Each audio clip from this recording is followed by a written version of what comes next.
Nesse vídeo nós vamos fazer uma super análise sobre várias ações e sobre o cenário em si. Muito cuidado para não se deixar levar por ruído. Nós temos o presidente americano mudando várias vezes o seu discurso e nessa esteira nós temos o índice com extrema volatilidade na última semana, mas ainda defendendo a faixa dos 180 mil pontos. Pessoal, ponto importante, ontem nós tivemos uma alta expressiva, mas hoje nós já temos mais um movimento de correção, né? Não dá para prever a direção do mercado no curto prazo, por isso eu quero olhar Por isso eu quero olhar para as ações individualmente, né? Resultados, fundamentos, isso é mais importante para nós. O nosso vídeo será dividido em 6 partes. Primeira delas, vamos falar sobre o Tesouro Direto, qual título escolher. Nós temos sim uma renda fixa remunerando bem, qual é o retorno real desses ativos, vamos fazer contas aqui. Quero falar um pouco sobre a Petrobras, andou demais nas últimas semanas, acompanhando a retomada de preço do barril de petróleo. Um pouco de cuidado aqui, é o momento de comprar, vender ou manter esse ativo na carteira, vamos ser racionais nessa análise. Terceiro ponto, vou falar sobre a Unipar. Pessoal lá do grupo de membros pedindo muito uma análise atualizada, a empresa tem entregado bons proventos, vamos olhar para os resultados, será que ela cabe na sua carteira? Quarto ponto, vamos falar sobre Itaúsa. Temos mais um banco gringo recomendando compra no ativo e enxergando um upside superior a 20%. Quais são os gatilhos aqui? Vou falar também a minha visão. Estou comprado nesses papéis há mais de 4 anos, então posso falar para você o que vem pela frente para Itaúsa. Quinto ponto, vamos falar sobre os dividendos projetivos da CEMIG com base nos resultados do próximo ano. Quem olha para dividendos, é o momento de comprar CEMIG 4? Vamos avaliar com cautela. Sexto e último ponto, GMAT 3 pode ser uma aposta certeira. É um setor que eu sei que não casa bem com investimento a longo prazo, mas a ação já derreteu tanto, vamos olhar para o fundamento e para os resultados. Vou falar para vocês se está ou não muito barata nos preços atuais. Eu sou Machado, especialista em investimentos pela Ambima. Nesse canal trago para você um conteúdo 100% transparente e alinhado com o pequeno investidor. Então aqui a gente deixa de lado o ruído, vai focar nos fundamentos e acumular ativos de qualidade a longo prazo, olhando para crescimento patrimonial e para multiplicação de renda. Se esse vídeo fizer sentido para você, me dá aquela força, se inscreve no canal, deixa para mim um simples comentário que você me ajuda demais. Bora pro vídeo.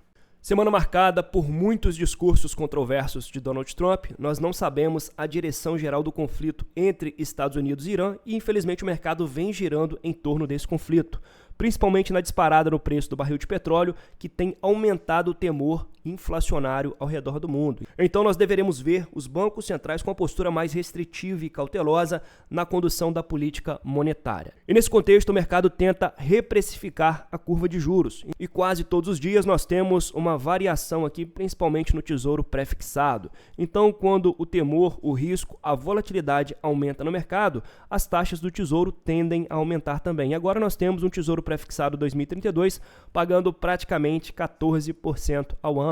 Então, para aquele investidor de perfil mais conservador que não quer contratar muito risco, nós temos uma boa taxa de retorno aqui. Para vocês terem uma noção do impacto dessa taxa de juros, se nós colocarmos R$100 mil rendendo 14% ao ano ao longo de 6 anos, a gente dobra esses R$100 mil, né? Transforma ele em R$219 mil. Lembrando que aqui nós teríamos que pagar o imposto de renda sobre os rendimentos, mas ainda assim teríamos um valor líquido que dobraria o patrimônio investido. Então é claro que o carro-chefe do canal são as ações, mas para investidores de perfil mais conservador que não querem contratar tanto risco na renda variável, nós temos um título pré-fixado de renda fixa que garante para você um rendimento anual de 14% ao longo de 6 anos, né? Lembrando, hoje nós temos uma Selic que está em 14,75%. Porém, temos que lembrar que a cada reunião do Copom, essa taxa de juros é revisada, né? Então ela vai se flexibilizar ao longo dos próximos anos e no pré-fixado 2032 você trava a rentabilidade em 14% e assegura um retorno legal ao longo de 6 anos. Pessoal, um ponto importante é que ações de boas companhias compradas a preços descontados vão entregar uma taxa de retorno superior a 14% ao ano, mas não é algo simples, você tem que peneirar um pouco mais agora. Nós temos o Ibovespa em topo histórico, então para abrir mão de 14% ao ano garantido, tem que selecionar boas ações e comprar a preços descontados. Você tem um custo de oportunidade relevante aqui. E para perfis mais conservadores que não querem contratar a volatilidade da renda variável, querem uma carteira mais equilibrada, pode fazer sentido sim trazer um tesouro pré-fixado. Lembrando, o meu carro-chefe do canal são as ações. Eu acredito que tem ações na minha carteira que vão entregar muito mais do que 14% ao ano. Mas para o perfil mais conservador, investidores mais velhos, pode fazer sentido sim fazer uma diversificação sempre de acordo com o perfil do investidor. Agora, olhando para o mercado de renda variável, nós temos uma ação que entregou um retorno de 55% em apenas 6 meses. Então veja que na renda fixa você tem sim total segurança, só que você vai dobrar o patrimônio ao longo de 6 anos. Na renda variável, você pode acertar uma ação como a Petrobras, que vai entregar um retorno de quase 60% em apenas 6 meses. É claro, existe um risco adicional aqui, e é por isso que normalmente o retorno tem que ser um pouco superior também. Porém, a Petrobras vem vivendo um momento muito singular. Nós temos uma alta muito expressiva no preço do barril de petróleo, oriunda de todo aquele conflito que nós vemos entre os Estados Unidos e o Oriente Médio, e isso pode ser um fator pontual, que puxou para cima de forma muito agressiva o preço das ações. E agora, aquele investidor que tem uma posição de Petrobras na carteira começa a se perguntar: é o momento de vender, de manter ou de reforçar? Será que essa alta do petróleo vai durar por mais tempo? Bom, o primeiro ponto é entender que essa alta foi muito abrupta. Em um curto espaço de tempo, o preço do barril de petróleo saiu de $62 para superar a faixa dos $100. Então, se nós tivermos um arrefecimento rápido do conflito, poderemos também ver uma correção nas mesmas proporções, retraindo bastante, e com isso as petroleiras devem acompanhar o movimento.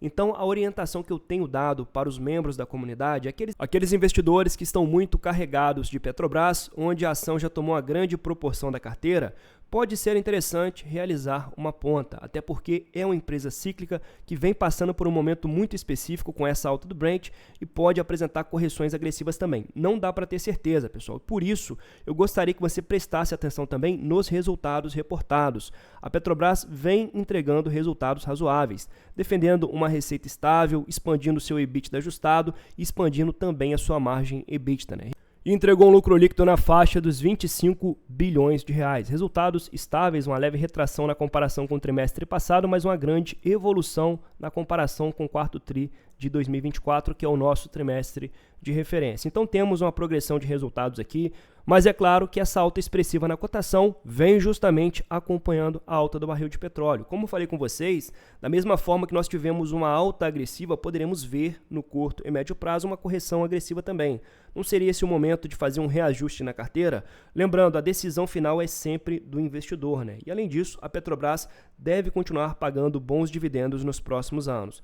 É uma decisão difícil, se tiver muito comprado no ativo, pode ser interessante fazer um rebalanceamento inteligente, afinal de contas, estamos falando de um ativo cíclico. Bom, agora vamos falar rapidamente da Unipar, uma ação muito solicitada lá no nosso clube de membros. A ação vem derretendo 15% nos últimos 6 meses e a empresa tem pagado bons proventos, um dividend yield de 16,4%. A empresa tem bons indicadores fundamentalistas, trabalhando com ROI de 27%, um bom retorno sobre o patrimônio líquido. Entretanto, porém, um ponto negativo é a perda de margem dos últimos 5 anos. Então vejam que a Unipar sai de uma margem líquida de 18% para apenas 9,5% nos últimos 12 meses. Estamos falando aqui de uma empresa cíclica, vai ter as fases positivas do ciclo, mas ela vem numa clara tendência de retração. Lembrando que a Unipar é uma empresa comoditizada, atuando no mercado de cloro, soda e PVC. A empresa tem feito um bom controle de custos e mantido aqui uma receita praticamente estável. Entretanto, nós temos o endividamento crescendo lentamente nos balanços da companhia. Atualmente, a Unipar trabalha com dívida líquida sobre EBITDA na faixa de 2,2 vezes. Ainda é um endividamento controlado, mas lembrando que estamos falando aqui de uma empresa cíclica, onde a variação do EBITDA costuma ser um pouco mais agressiva. Bom, percebam que no resultado ajustado até tivemos uma receita estável, porém o EBITDA ajustado retraiu 46%, o que é um ponto de atenção relevante. Afinal de contas, estamos avaliando a empresa cíclica sem saber se ela atingiu de fato o fundo do poço. Pessoal, e para empresas cíclicas, o time manda muito, Você pode errar um ponto de entrada numa Itaúsa ou numa Sanepar, mas se você erra muito, o ponto de entrada em uma empresa cíclica pode fazer um estrago forte na sua carteira, pois a retração tende a ser mais severa. E o grande ponto negativo aqui é justamente a margem, Então, a retração das margens vem sinalizando que a empresa vem passando por uma fase um pouco difícil agora. Bom, no geral, me parece uma ação que dá para ter na carteira se comprada nos preços certos. Quando a gente analisa aqui o EV/EBITDA, a gente percebe claramente que a empresa vem sendo negociada a um múltiplo acima da média. Eu teria um pouco mais de cautela, olharia para teses mais defensivas diante do cenário atual, mas é claro, a Unipar é uma ação que você pode colocar no radar se o mercado bater demasiadamente, pode fazer sentido trazer para a carteira. Nos preços atuais, eu não considero que seja um bom ponto de entrada. Agora vamos falar da nossa boa e velha Itaúsa, a ação que cresce, paga dividendos. Há 5 anos atrás era o patinho feio do mercado, mas agora temos vários bancos dando recomendação de compra. Nós tivemos recentemente o Bradesco BBI elevando a Itaúsa à compra, prevendo um potencial de upside de 20%. E agora, mais recentemente, o Goldman Sachs, banco gringo, fala que a Itaúsa também pode subir 21% com a nova reforma tributária que entra em vigor já no ano que vem. Pessoal, eu já venho falando isso há 3 anos aqui no canal, né? Então quem está com a gente na comunidade fechada sabe muito bem que a Itaúsa era uma pechincha, né? Muitos investidores compraram no último fundo. Cuidado com essa cotação aqui, ela está ajustada por proventos, mas em janeiro de 2025 a ação chegou a ser negociada abaixo de R$10, na faixa ali dos 9,80. Então o pessoal aproveitou para reforçar massivamente a posição e vejam que desde o último fundo a ação já andou aqui 66%. É uma empresa excelente, tem mais espaço para andar, mas veja como a margem de segurança para aportes acabou se reduzindo bastante. Bom, então a Itaúsa recebe recomendação de compra do Goldman Sachs com o preço-alvo de R$ 16,90, uma alta aqui de 21%. E a reforma tributária pode reduzir o desconto e impulsionar a ação, né? Então a nova reforma ela vai reduzir a incidência de PIS e COFINS sobre o JCP, o que vai aumentar o fluxo de caixa da holding e reduzir o desconto que ela tem sobre a sua base de ativos, né? Eu já venho falando isso há muito tempo aqui no canal. Além disso, a Itaúsa está com resultados muito redondos, ela reduziu muito o seu endividamento nos últimos anos, né? Então quando você acompanhava lá a call de resultados do Setúbal, ele sempre frisava, nós temos que reduzir o nosso endividamento, a nossa alavancagem. E a empresa reduziu bastante nos últimos anos, principalmente com venda de ações da XP, né? A empresa vem defendendo um ROI na casa dos 18% e o mais importante, crescendo o seu LPA. Pessoal, foco prioritário da sua análise tem que ser nesse indicador fundamentalista aqui. Lucro por ação, é daqui que virá o seu retorno. Tanto a valorização do ativo quanto os dividendos que ela vai repassar para você. E veja como nos últimos anos a Itaúsa vem apresentando a progressão desse LPA e acredito que em 2027 ele deve superar a faixa de 1,57 por ação, né? Então o LPA vai continuar crescendo, dividendos mais generosos e uma ação que deve continuar contribuindo muito para a carteira do investidor de longo prazo. E a tese de investimentos do Goldman Sachs está diretamente ligada à redução de desconto holding. Então veja que hoje o desconto holding gira em torno de 19%. Mas com a eficiência tributária, o Goldman acredita que o desconto justo seria algo na faixa dos 15%, que por si só já elevaria o preço dos papéis, né? A redução do desconto sobre a base de ativos. Por fim, nós temos alguns riscos que podem estar no radar, né? Eventuais mudanças ou atrasos na reforma podem manter o desconto elevado. Ainda assim, o cenário base segue construtivo para os papéis da Itaúsa. Lembrando que o dividend yield pode chegar a 8,5%. Então veja por que você não deve vender uma ação, né? Então pega lá o investidor que comprou Itaúsa na faixa dos R$10, vendeu agora nos R$14, lucro embolsado de 40% só na valorização dos papéis. Mas esquece que ainda nós temos um fluxo de caixa progressivo aqui, né? Um dividend yield de 8,5%, migrando para dentro da sua carteira e te ajudando a reforçar os seus novos aportes. Então olhar muito mais para o fluxo de caixa, o fluxo de dividendos, do que para a valorização em si, né? Permanecer comprado ainda é o melhor negócio para o pequeno investidor.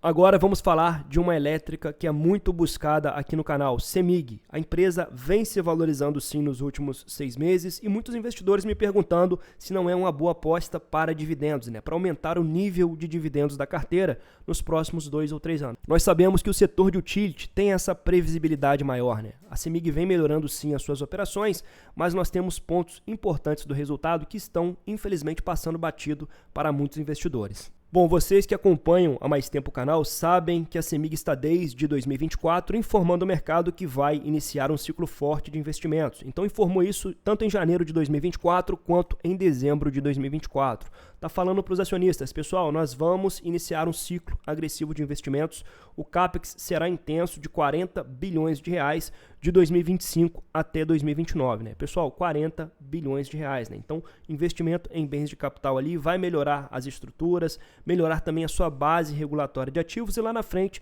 vai fazer alguns reajustes tarifários para compensar esses investimentos que estão sendo feitos agora. Porém, ao longo do ano de 2025, principalmente no segundo semestre, ela começou a acelerar bastante esses investimentos, que vem puxando para cima a alavancagem da companhia, né? Quando a empresa começa a contratar muita dívida, ela vai ter uma despesa financeira maior, né, que vai bater lá na margem líquida da companhia.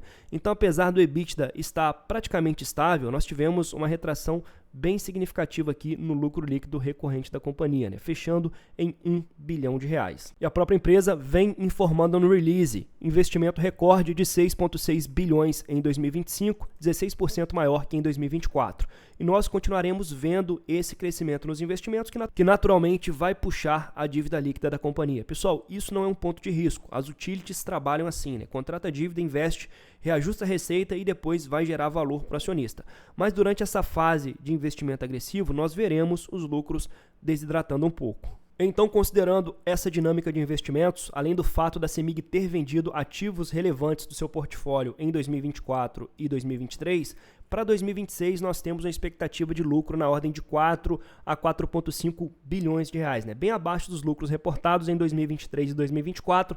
E nesse escopo, pessoal, se a empresa tem uma expectativa de retrair o seu LPA, eu vou ser mais exigente no preço que eu quero para aportar. Se ela vai entregar menos lucros para o acionista no final das contas, eu tenho que pagar mais barato para justificar a taxa de retorno. Como falei com vocês no início do vídeo, nós temos um custo de oportunidade de 14% ao ano aqui. Então, se você faz o mínimo de contas, você tem que exigir esse desconto se você quer investir de forma um pouco mais eficiente. E olhando principalmente para a geração de dividendos, a CEMIG deve entregar líquido 69 centavos por ação para os seus investidores, ou seja, um yield relativamente baixo na cotação atual do ativo, né? Já alcançando aqui R$13 a cotação da CEMIG 4.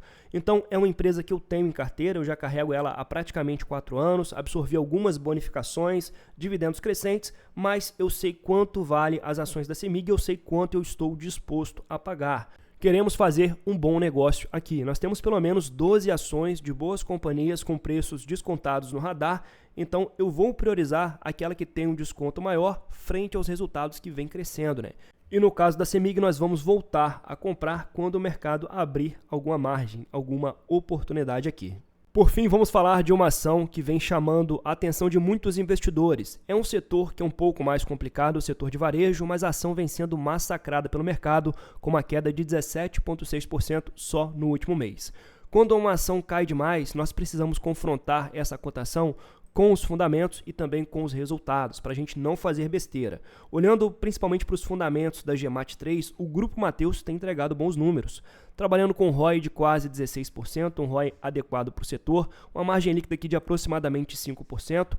Ponto importante é entender que setor de varejo sempre vai trabalhar com essa margem mais apertada, então temos um risco adicional aqui, né? Um setor que sofre mais quando o cenário fica estressado. Mas o grande ponto positivo que chama a atenção do mercado dos investidores é a taxa de crescimento composta, tanto das receitas quanto dos lucros dessa companhia, né? Uma taxa absurda de 25% das receitas e uma taxa composta de crescimento dos lucros de 20% nos últimos 5 anos, né? Vejam que é uma ação que hoje é negociada abaixo do seu valor patrimonial e um preço-lucro de 5,8 vezes. É muito difícil a gente encontrar hoje negociada em bolsa uma empresa com múltiplo de 5 vezes, né? Nós temos um earnings yield aqui de aproximadamente 20%, considerando o lucro por ação que ela retorna para o acionista. Então, o que tem chamado a atenção é que é uma empresa que tem entregado bons resultados, tem trabalhado com margens adequadas para o setor, uma boa taxa de retorno sobre o patrimônio líquido, mas o mercado vem massacrando o ativo no último mês, né? Então está realmente chamando muita atenção. E avaliando os últimos resultados do Grupo Mateus, nós tivemos números razoáveis no quarto trimestre de 2025, um crescimento de 21% na sua receita líquida, o EBITDA ficou praticamente estável com uma alta de 3,1%, e o lucro líquido com uma leve alta de 5,3%. O ponto negativo é que nós tivemos uma leve retração de margens aqui. O que o mercado não gostou tanto desses resultados? Porque o crescimento orgânico, na verdade, não foi tão grande assim, né? O crescimento se deu devido a novas aquisições da rede, já que o índice de crescimento de vendas nas mesmas lojas retraiu 1,1%. Então, as lojas em si estão vendendo um pouco menos, mostrando estagnação do volume de vendas. Ao passo que as despesas operacionais saltaram 34% no período de comparação. Mesmo considerando esses pontos negativos avaliados pelo mercado, nós tivemos o Grupo Mateus entregando um crescimento de 21% no seu lucro líquido ajustado, né? Então saindo de 1,3 bilhões para quase 1,6 bilhões de 2024 para 2025 e mantendo uma alavancagem controlada. Atualmente o grupo trabalha com dívida líquida sobre EBITDA em 0,4 vezes, ou seja, vai sofrer pouco nesse cenário de Selic um pouco mais esticada. Então é claro que nós temos aqui uma empresa em um setor um pouco mais complicado para investimento a longo prazo, um setor de margens mais apertadas, mas avaliando o conjunto da obra, me parece que o Grupo Mateus está sendo negociado sim com certo desconto frente ao seu valor justo, né? Muitas casas apontando o preço justo da ação em R$ 9,00, 9 a 12 reais. E hoje a ação do GEMAT 3 segue negociada a R$ 4,68. Lembrando, é uma ação que embute um risco um pouco maior, mas olhando para o valuation em si, me parece uma ação bastante descontada sim. Bom, mais um vídeo honesto e direto ao ponto, abordando aquilo que é mais importante para o pequeno investidor, né? Avaliação de indicadores fundamentalistas e resultados. Deixe de fora um pouco o ruído do cenário macro e vamos focar naquilo que é mais importante para nós, né? Resultado de empresas, lucro por ação, preservação de margem, informações muito mais importantes do que a volatilidade de mercado em si. Se você gosta do nosso método de investimentos, considere também assinar esse canal por apenas R$ 7,99. Vai fazer parte do nosso grupo fechado do WhatsApp, ter acesso a vídeos exclusivos e também o nosso mapa de valor, que é uma planilha que eu atualizei no dia de hoje, inclusive reajustando alguns preços tetos para aportes. Solicito o acesso que vou liberar para vocês. Muito obrigado para você que assistiu até aqui e até o próximo vídeo.